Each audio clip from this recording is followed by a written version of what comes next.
विद्यार्थी मित्रांनो, सुगम लर्निंग या शैक्षणिक युट्यूब चॅनलमध्ये आपल्या सर्वांचं मी पुन्हा एकदा मनपूर्वक स्वागत करतो आणि आज आपण सुरू करतो आहोत डायरेक्ट आणि इनडायरेक्ट या ग्रामर टॉपिकवर आधारित प्रश्न आणि त्यांचे 4 पॉसिबल मल्टिपल चॉईसेस म्हणजे बहुपर्यायी उत्तरे आणि त्यापैकी कोणतं उत्तर बरोबर आहे, त्याचबरोबर ते का बरोबर आहे हे आपण पाहणार आहोत. तर आपण लगेच वळतो आहोत आपल्या प्रश्न क्रमांक 1 कडे. प्रश्न क्रमांक 1 आहे, Gopal sed comma into inverted commas I am tired. पहा, जेव्हा आपण वाक्य पाहतो, वाक्य वाचतो, पहिला विचार आपल्या डोक्यात यायला पाहिजे की हे वाक्य कोणत्या प्रकारचं आहे. म्हणजेच ते विधानात्मक आहे, म्हणजेच असर्टिव्ह सेंटेन्स आहे. नंबर 2, ते इंटरोगेटिव्ह सेंटेन्स आहे, म्हणजेच प्रश्नार्थी वाक्य आहे. नंबर 3, इम्परेटिव्ह सेंटेन्स आहे, म्हणजेच आज्ञार्थी किंवा विनंती वजा वाक्य आहे. या वाक्याकडे ज्यावेळेस आपण पाहतो आणि समजतो त्यावेळेस हे वाक्य असर्टिव्ह सेंटेन्स आहे. पर्याय पाहूया की ह्या डायरेक्ट स्पीच मधील स्टेटमेंटचं ट्रान्सफॉर्मेशन ज्यावेळेस आपण इनडायरेक्ट स्पीच मध्ये केलेलं असेल त्यावेळेस या 4 पर्यायांपैकी कोणता पर्याय योग्य असेल हे आपण पाहूया. 4 पर्याय आपण वाचूया जेणेकरून आपल्याला समजेल की योग्य पर्याय कोणता आहे. त्यानंतर आपण पाहूयात की तो पर्याय योग्य का आहे. पर्याय क्रमांक 1, Gopal sed that he was tired. पर्याय बी, Gopal said that she was tired. Option C, Gopal said that I am tired.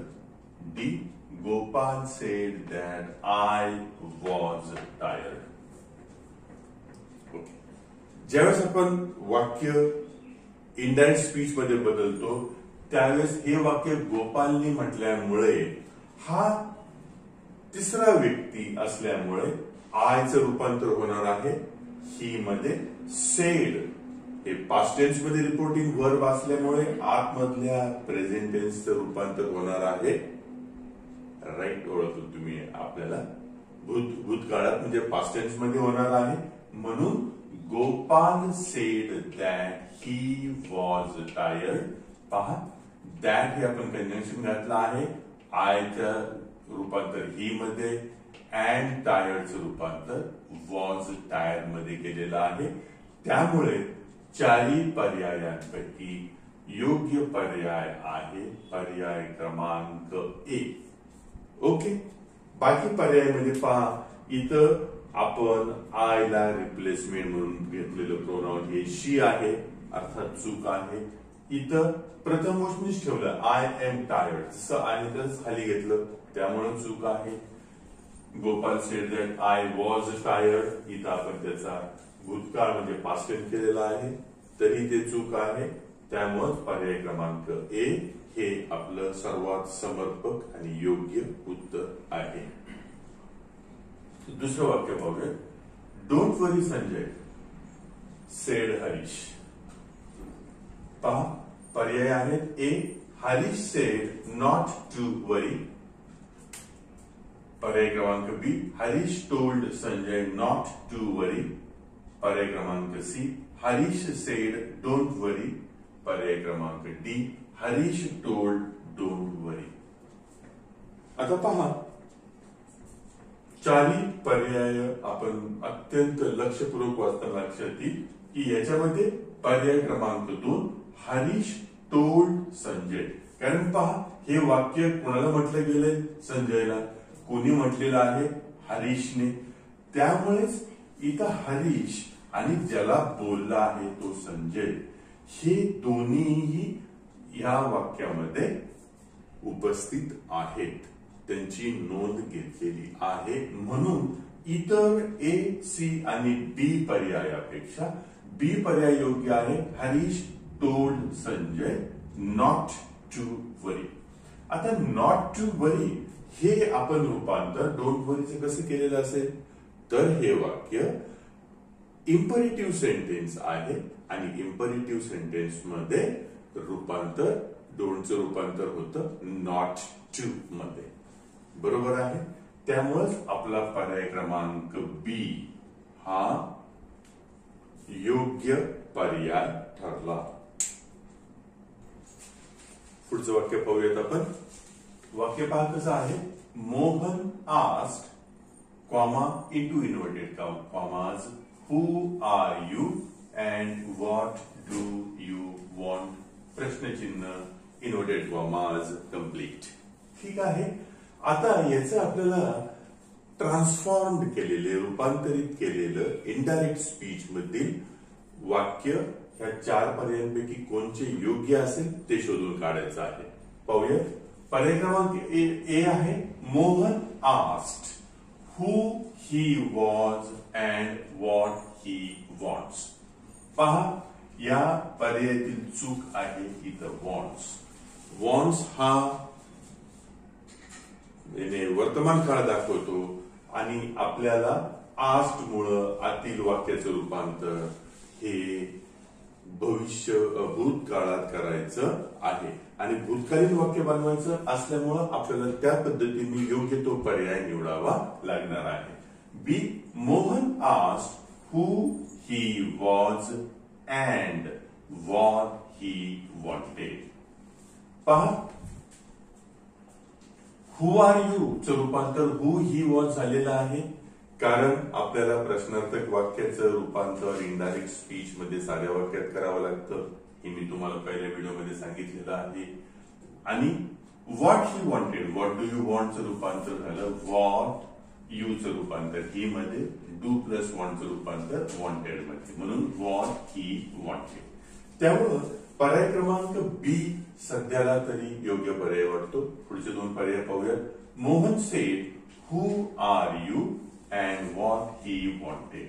पहा इथं मुळातच वरील वाक्य जसं तसं इथं आल्यामुळं हा पर्याय ही चूक बनतो आहे. डी पर्याय पहा Mohan said who he was इथपर्यंत बरोबर आहे अँड व्हॉट ही वॉन्ट्स. इथं पुन्हा वॉन्ट्स आल्यामुळं पर्याय डी हा ही चूक ठरतो आहे. म्हणून आपल्यासाठी पर्याय क्रमांक बी हा योग्य पर्याय आहे. राईट. पुढच्या प्रश्नाकडे वळतो आहोत आपण. पुढचा प्रश्न पहा असा आहे. Maharani asked comma into inverted commas who are you young man question mark inverted commas complete. वाक्य आपल्या समोर आहे. Maharani asked who are you young man. ठीक आहे. आता याचं ज्यावेळेस आपल्याला रूपांतर केलं जाईल इनडायरेक्ट स्पीच मध्ये त्यावेळेस या 4 पैकी कोणता पर्याय सर्वात जवळचा आणि योग्य असेल तो आपण शोधतो आहोत. पर्याय ए वाचतो आहे Maharani asked to young man who she was. पर्याय B Maharani asked young man who he was. पर्याय क्रमांक C Maharani said young man who are you. पर्याय D Maharani said young man who he is. आता पहा पर्याय A she was young man साठी she was आल्यामुळे वाक्य चूक आहे. त्याच्यामध्ये चूक झालेली आहे. तो पर्याय ए नाही. पर्याय सी पहा इथं वापरलेला आहे रिपोर्टिंग वर्ड सेड त्यामुळे हे वाक्य योग्य ऑप्शन नाही. पर्याय डी पहा Maharani said young man who he is. In fact पाहिजे काय होतं who he was past tense करणं गरजेचं होतं आणि ते सर्व प्रकारच्या चुका टाळून योग्य पर्याय जो आपल्या समोर आहे तो आहे पर्याय क्रमांक बी. काय आहे तो महाराणी asked young man who he was. आणि अशा प्रकारे पर्याय बी हा आपला योग्य पर्याय आहे. वळतो आहोत आपण पुढच्या प्रश्नाकडे. पुढचा प्रश्न आहे Smita said comma into inverted comma please give me a cup of coffee full stop inverted comma complete. वाक्याकडे पाहता तुमच्या लक्षात येईल हे वाक्य आहे इम्परेटिव्ह टाईपचं म्हणजे आज्ञार्थी किंवा विनंती वजा प्रकारच्या वाक्याचं। आता पहा इथे आपल्याला नेमकी सूचना काय दिली मुद्दाम ते रेड इंक लिहिलेली आहे। रेड इंक मध्ये लिहिलेली जी सूचना आहे ती अशी आहे की which reporting verb will be used while changing to indirect speech. काय अर्थ झाला याचा म्हणजेच वरील वाक्य इनडायरेक्ट स्पीच मध्ये रूपांतरित करताना कोणता रिपोर्टिंग वर्ब वापरला जाईल। खाली 4 पर्याय आहेत त्या 4 पर्यायांपैकी कोणता योग्य पर्याय हा आपला रिपोर्टिंग वर्ब असेल। लक्षात ठेवा दिलेला प्रश्न हे म्हणजे इम्परेटिव्ह सेंटेन्स म्हणजेच आज्ञार्थी वाक्याचा एक प्रकार आहे। त्यामुळं त्या पद्धतीचं आपल्याला त्या वाक्याला सूट होणार योग्य होणार रिपोर्टिंग वर्ब आपल्याला पाहणे आहे। पाहूया कोणकोणते पर्याय आहेत। पहिला पर्याय आहे told.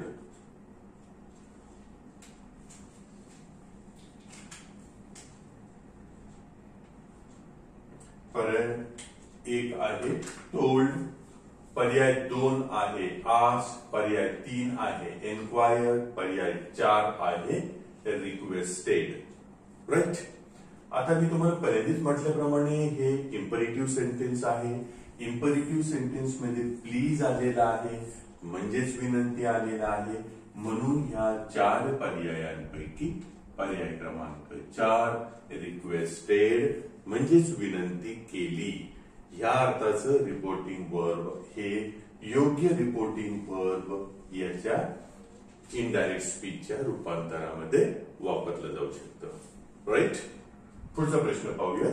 Meena asked Sushmita comma into inverted commas how are you question mark inverted commas complete. आता पहा हे दिलेलं जे डायरेक्ट स्पीच मधलं वाक्य आहे त्याच्याबद्दल आपल्याला काय करायचं आहे खाली सांगितलं आलंय। इनडायरेक्ट स्पीच च एक अर्ध वाक्य इथे दिलेलं आहे आणि उर्वरित त्याचा जो वाक्यांश असेल तो कोणता असेल हा आपला पाहायचा आहे। इनडायरेक्ट स्पीच मध्ये काय किती पार्ट दिला आहे मीना आस्क्ड सुष्मिता हाऊ पुढं काय असेल हे आपल्याला शोधायचं आहे आणि त्याचे उत्तर आहे इथं 4 पर्याय आहेत। काय पर्याय आहेत पर्याय ए आहे ही वॉज, पर्याय बी आहे ही इज, पर्याय सी आहे शी वॉज आणि पर्याय डी आहे शी इज। पहा वाक्याचा जो रिपोर्टिंग वर्ब आहे तो पास्ट टेन्स मध्ये आहे म्हणजेच आपल्याला आतल्या जो टेन्स असेल किंवा काळ असेल तो वर्तमान काळाचं रूपांतर होणार आहे भूतकाळात म्हणून Sushmita Meena asked Sushmita how she was कोणचा पर्याय बरोबर येईल हाऊ शी वॉज। त्यामुळेच आपला पर्याय सी हा बरोबर असेल डी नाही बी नाही आणि ए ही नव्हे। अशा प्रकारे हे 2 वाक्य आणि त्यांचे पर्याय आपण पाहिले आहेत। वळतो आहोत आपण पुढच्या प्रश्नाकडे।